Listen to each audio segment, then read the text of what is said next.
Članovi gradskog veća na održanoj sednici razmatrali su kolektivne ugovore javnog preduzeća Toplifikacija Požarevac i javno-komunalnog preduzeća Komunalne službe Požarevac, a za sutra je gradonačelnik Miomir Ilić najavio potpisivanje ugovora za ova javna preduzeća. Izveštaj koji je razmatran Veterinarskog instituta Požarevac za drugi kvartal o dobijenim rezultatima kontrole namirnica životinjskog porekla na zelenim pijacama na teritoriji Požarevca je prihvaćen i prema rečima gradonačelnika Ilića nema nepravilnosti.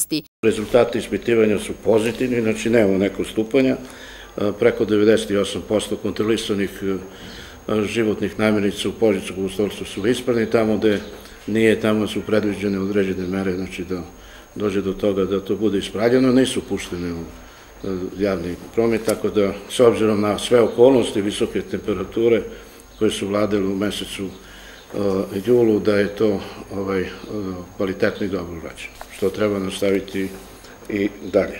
Gradsko veće je također razmatralo pravilnik o izmenama i dopunama pravilnika o unutrašnjem uređenju i sistematizaciji radnih mesta u gradskoj upravi grada Požarevca.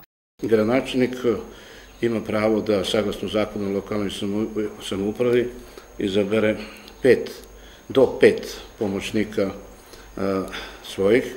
To u sistematizaciji nije bilo, zakon nam to daje. Bilo je jedno sistematizovano radno mesto, tako da ćemo ovu sistematizaciju koju menjamo da damo mogućnost da bude u sistematizaciji predviđeno do 5, znači takvih pomoćnika, s time da ja kao gradonačelnik u ovom trenutku, saglasno uslovima i ekonomskoj situaciji, imam samo 2 pomoćnika, jedan je već postojeći, to je Vojislav Pajić koji je u redovnom radnom odnosu, drugi će biti za mesto koje objedinjuje zaštitu životne sredine i to je Potreba, a ova 3 preostala sistematizovana radna mesta neće se popunjavati, ali daće mogućnost ako zatreba da to bude, ali u ovom slučaju, kad se tiče mene kao gradonačelnika, nema potrebe.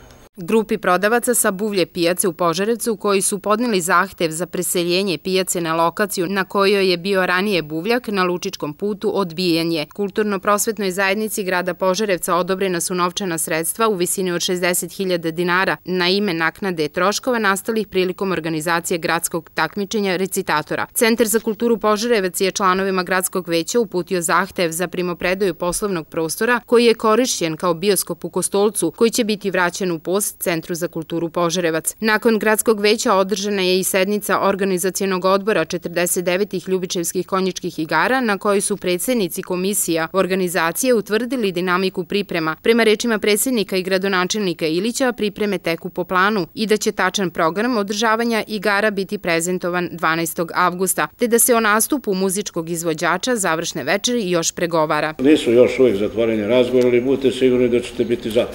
Finansijski iznosi kreću se, kao što sam rekao i prošli put, u granicama prošlogodišnjeg. Na pitanje kada će početi sa radom novoizgrađeni vrtić u požarevačkom naselju Burjan i renovirana zgrada Gradska kafana na bulevaru, gradonačelnik je izjavio da su tehnički prijem i primopredaja izvršeni. Ovi objekti su privedeni kraju, u ovom trenutku se vrše tehnički prijem i primopredaja objekata, znači i bivše kafane bulevar.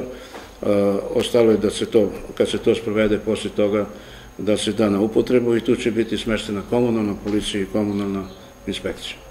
Kad se tiče dečjeg vrtića Burjan, on je u završnoj fazi, komisija za tehnički prijem počeće da rade od sutra, posle toga će biti izvršen prijem, pošto znate da je finansirano iz vladinih sredstava i većim delom iz budžeta grada, tako da očekujem da će to biti krajem avgusta meseca dato na upotrebi jedan i drugi objekat.